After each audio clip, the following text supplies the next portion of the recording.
राधे राधे दोस्तों, ध्यान मार्ग में मैं ममता आप सभी लोगों का स्वागत करती हूँ इसी उम्मीद के साथ कि आज का ये वीडियो आपको पसंद आएगा। दोस्तों, मेरे एक वीडियो में किसी फ्रेंड ने, किसी फॉलोवर ने कमेंट किया था कि भगवान श्री कृष्ण और राधा रानी का जो विवाह हुआ था, तो उसमें मैंने एक ऐसा शब्द का प्रयोग किया था कि ऐसी मान्यता है। तो उनका कहना है कि मान्यता नहीं है, ऐसा हुआ था और इसके संबंध में कोई वीडियो आप बनाएं, ऐसा उन्होंने मुझे बोला था। और ये बात बिल्कुल अक्षरशः सत्य है और इसके बारे में मैं डिटेल में बात करूँगी और मैं किसी के फॉरवर्ड मैसेज के ऊपर ये बात नहीं करूँगी, किसी ने कहा था, कहीं सुना था, ऐसी कोई बात नहीं। हम सीधे चलते हैं गर्ग संहिता की तरफ। गर्ग संहिता भगवान श्री कृष्ण और राधा रानी के जो भी प्रेम प्रसंग हैं, उनकी जो लीलाएं हैं, उससे संबंधित है। और इसमें एक अध्याय आता है जिसमें राधा रानी और भगवान श्री कृष्ण का विवाह स्वयं ब्रह्मा जी ने कराया था और गंधर्व विवाह इसको बोला जाता है। तो उसके बारे में भी हम बात करेंगे। लेकिन जो ये ग्रंथ है दोस्तों, ये बहुत वृहद, बहुत बड़ा ग्रंथ है, तो एक ही वीडियो में तो कुछ भी नहीं बात कर पाएंगे। आज मैं सिर्फ आपको थोड़ा सा इसका इंट्रो दे दूंगी कि आखिर गर्ग संहिता क्या है, और उसके बाद बीच बीच में जहाँ पे किसी अध्याय या फिर किसी अध्याय की कोई कथा अगर मुझे लगता है कि आपको भी जाननी चाहिए, आपके लिए भी यूज़फुल रहेगी, तो वो मैं आपको सुनाऊंगी और बाकी मैं स्किप करते जाऊंगी। अगर आपको चाहिए कि आप पूरा ग्रंथ पढ़ें तो ग्रंथ का नाम गर्ग संहिता है और गर्ग संहिता को आचार्य गर्ग ने ही लिखा था और उनको यदुवंशियों का आचार्य गर्ग मुनि कहा जाता है।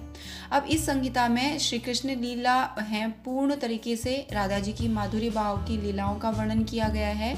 अगर मैं और आसान शब्दों में कहूँ तो श्रीमद् भगवद गीता में जो कुछ सूत्र रूप में कहा गया था, गर्ग संहिता में उसी का बखान किया गया है, यानी कि व्याख्या की गई है। तो दोस्तों, संहिता का जो पहला अध्याय है गोलोक खंड उसको कहा जाता है और उसकी शुरुआत इस तरीके से कुछ होती है कि ज्ञान शिरोमणि कहा जाता है गर्ग जी को और उनको योग शास्त्र का ज्ञाता भी कहा जाता है।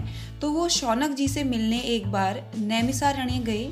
उनको आया देखकर मुनियों सहित शौनक जी उठकर खड़े हो गए और उनकी वंदना की और साथ ही शौनक जी ने कहा कि साधु पुरुषों का सब और निरचरण धन्य है। निरचरण यानी विचरण करना, कहीं भी आगमन, उनका प्रस्थान, कहीं पर भी वो आते हैं तो वो जगह भी धन्य हो जाती है, क्योंकि वे गृहस्थ जनों को शांति प्रदान करने हेतु कहा गया होता है।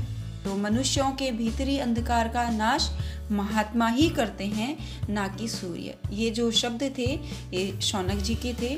उसके साथ ही उन्होंने गर्ग जी से एक प्रार्थना की कि मेरे मन में एक जिज्ञासा उत्पन्न हुई है कि भगवान के अवतार कितने प्रकार के हैं, आप कृपा करके इसको विस्तार से बताइए। तो उनके उत्तर में गर्ग जी कहते हैं कि ब्राह्मण भगवान के गुणानुवाद से संबंध रखने वाला, यानी कि भगवान के गुणों का जो बखान किया जाता है उससे संबंधित जो आपका यह प्रश्न है वो बहुत ही उत्तम है और यह कहने, सुनने और पूछने वाले तीनों व्यक्तियों के कल्याण का विस्तार करने वाला भी होता है। इस प्रसंग के श्रवण से ही बड़े से बड़े पाप जो हैं वो नष्ट हो जाया करते हैं। उसके बाद गर्ग जी कथा का आरंभ करते हैं, बहुत सारी भगवान की चर्चाएं करते हैं। इसी में एक बहुलाश्व नाम के राजा की कथा आती है, वो उनको सुनाई जाती है और नारद जी से संबंधित कुछ कथाएं आती हैं जो कि बहुलाश्व और नारद जी का संवाद कहा जाता है, उसके बारे में चर्चा करते हैं गर्ग जी। और उसी के आगे जब पूरी कथा सुनते हैं तो बहलवासु बहुत ही हर्षित हो जाते हैं, अश्रु उनकी आंखों से बहने लगते हैं और वो नारद जी से पूछते हैं कि साक्षात परिपूर्णतम भगवान श्री कृष्ण सर्वव्यापी चिन्मय गोलोक धाम से उतरकर जो भारतवर्ष के अंतर्गत द्वारकापुरी में विराज रहे हैं, इसका क्या कारण है। साथ ही राजा एक और भी प्रश्न करते हैं कि उन भगवान श्री कृष्ण के सुंदर बृहत गोलोक धाम का भी वर्णन कीजिए और वो बोलते हैं कि उनके अपरिमेय कार्यों को भी कहने की कृपा कीजिए, यानी कि जो जो भी कार्य उन्होंने किए हैं उन कार्यों के बारे में भी वो उनसे प्रश्न करते हैं। क्योंकि मनुष्य जब तीर्थ यात्रा तथा 100 जन्मों तक उत्तम तपस्या करके उसके फल स्वरूप सत्संग का सुअवसर पाता है, तभी वह भगवान श्री कृष्ण को शीघ्र शीघ्र प्राप्त कर लेता है। आज मैं ये सब कथा आपके पास ला पा रही हूँ, और जो भी लोग, कुछ चुनिंदा लोग जो भी इस वीडियो को सुन पाएंगे, उनके भी कुछ कर्म जरूर अच्छे होंगे कि वो भगवान से संबंधित इन कथाओं का श्रवण कर पा रहे हैं।